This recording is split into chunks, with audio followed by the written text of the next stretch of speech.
नमस्कार, आप सभी का स्वागत है मेरे channel the mirror of truth पे। और इस वीडियो में हम बात करने वाले हैं सीजेला नाम के बैक्टीरिया के बारे में। सीजेला प्रमुख रूप से डाइसेंट्री की डिजीज़ पैदा करता है, जिसको हम बैसिलरी डाइसेंट्री कहते हैं। वीडियो को अंत तक जरूर देखिए और चैनल को सब्सक्राइब कर लीजिए। बात करें तो ये इंटेरोबैक्टीरियेसी फैमिली का मेंबर होता है। ये ग्राम नेगेटिव रॉड शेप का बैक्टीरिया होता है। ये प्रमुख रूप से ग्रो करता है जहाँ पे ऑक्सीजन अवेलेबल होता है। ये मेटाबॉलिकली एक्टिव होता है और ये फर्मेंट कर सकता है कई सारे शुगर्स को। और ये नॉन मोटाइल होता है, इसमें फ्लैजिला नहीं होता, ये स्पोर नहीं बनाते, ये नॉन एसिड फास्ट होते हैं। इनकी लंबाई 2 से 4 माइक्रोमीटर और चौड़ाई 0.4 से 0.6 माइक्रोमीटर का होता है। और इनके किनारे जो हैं वो राउंडेड होते ये रॉड शेप के हैं, लेकिन इनके किनारे राउंडेड होते हैं।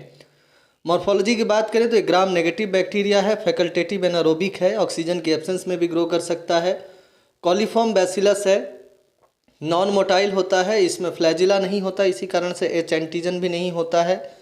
इसके पास कैप्सूल होता है, जिस कारण से इसमें के एंटीजन और ओ सोमैटिक एंटीजन भी होता है।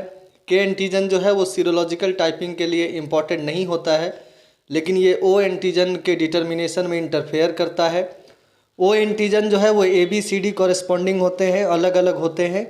नॉन लैक्टोज फर्मेंटिंग बैक्टीरिया होता है ये।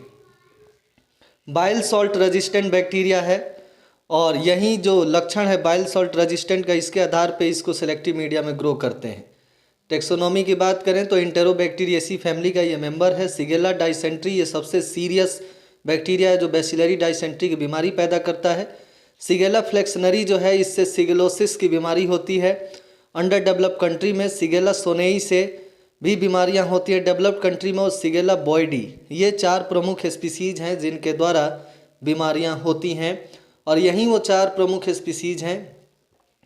क्लासिफिकेशन की बात करें तो 4 ग्रुप और स्पीसीज जो हैं वो ओ एंटीजन के आधार पर बांटे गए हैं और बायोकेमिकल रिएक्शन के आधार पे।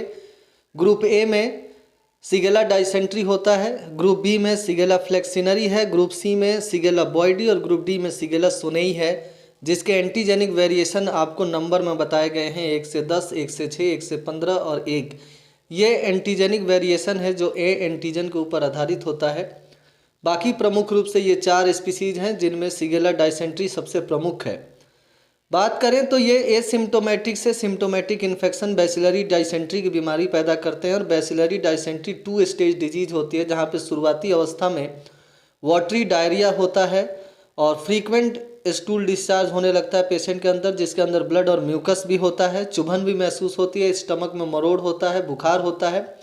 और वहीं शुरुआती अवस्था में वाटरी डायरिया होता है, जहाँ पे इंटेरोटॉक्सिक एक्टिविटी सिगेला के टॉक्सिन के द्वारा देखने को मिलता है। फीवर भी होता है और कई बार यहाँ पे जो टॉक्सिन है उसके न्यूरोलॉजिकल एक्टिविटी भी देखने को मिलता है, यानी ये नर्वस सिस्टम के ऊपर भी कई बार प्रभाव डाल सकता है और नर्वस सिस्टम को ये प्रभावित कर सकता है। तो ये प्रमुख लक्षण है जब हमें सिगेलोसिस होता है, यानी जब सिगेला का इन्फेक्शन हो उसको हम सिगेलोसिस कहते हैं।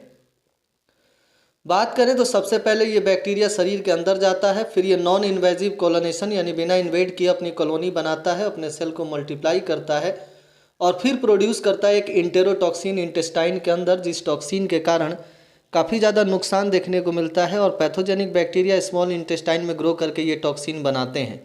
सेकेंड स्टेज में adherence to and tissue invasion of large intestine, ये लार्ज इंटेस्टाइन के टिश्यू के साथ जुड़ के वहाँ पे एंट्री शुरू कर देता है, इन्वेजन शुरू कर देता है। And typical symptoms of dysentery यहाँ पे दिखाई देने लगते हैं। कई बार सिगेला के द्वारा बने हुए टॉक्सिन का साइटोटॉक्सिक एक्टिविटी भी हमें देखने को मिलता है, जो डिजीज़ की सीवियरिटी को बढ़ा देता है। यानी इस टॉक्सिन के कारण कई बार जो सेल्स होते हैं, जो टिश्यूज़ होते हैं, उनके अंदर नेक्रोसिस लगातार देखने को मिलता है, जिस कारण से इस बीमारी की सीवियरिटी काफ़ी ज़्यादा बढ़ जाती है और पेशेंट्स को बहुत सारे कॉम्प्लिकेशंस देखने को मिलते हैं। तो ये टॉक्सिन जो है इंटेरोटॉक्सिन, ये काफ़ी कॉम्प्लिकेटेड है। एपिडेमियोलॉजी की बात करें तो सिगेलोसिस एक मेजर डिजीज़ है, मेजर डायरियल डिजीज़ है जो डेवलपिंग कंट्रीज जैसे भारत में होता है। ये प्रमुख रूप से बैसिलरी डाइसेंट्री जो है ये सीवियर सेकंड स्टेज होता है सिगेलोसिस बीमारी का, जो सिगेला डाइसेंट्री के कारण होता है। Leading cause of infant diarrhoea, जो नवजात बच्चों के अंदर डायरिया उसका प्रमुख कारण है यह बैक्टीरिया, और इससे डेथ रेशियो भी काफ़ी ज़्यादा होता है डेवलपिंग कंट्रीज़ के अंदर, जहाँ पे बहुत सारे ऐसे बच्चे हैं, अगर उनके अंदर इस प्रकार की बैक्टीरियल इन्फेक्शन होती है तो वो बहुत नुकसानदायक होती है। सिगेला जो है वो हायर प्राइमेट्स के अंदर होता है, लेकिन ये एक व्यक्ति से दूसरे व्यक्ति में फीकल ओरल रूट के द्वारा जाता है। ये कई बार संक्रमित पानी या भोजन के द्वारा भी होता है। जहाँ पे क्लोज कम्युनिटी है, जहाँ पे लोग एक ही वाटर सोर्स के ऊपर आश्रित हैं, वहाँ ये बीमारी ज़्यादा फैलती है और सेकेंडरी ट्रांसमिशन भी लगातार होता रहता है। एक से दूसरे को, दूसरे से तीसरे को ये बीमारी लगातार फैलती रहती है। तो इस प्रकार से इस बीमारी का ट्रांसमिशन होता है। इस वीडियो में हमने बात करा सिगेला के बारे में। कृपया करके आप इस चैनल को सब्सक्राइब कर लीजिए, वीडियो को लाइक करिए और ज़्यादा से ज़्यादा शेयर करिए।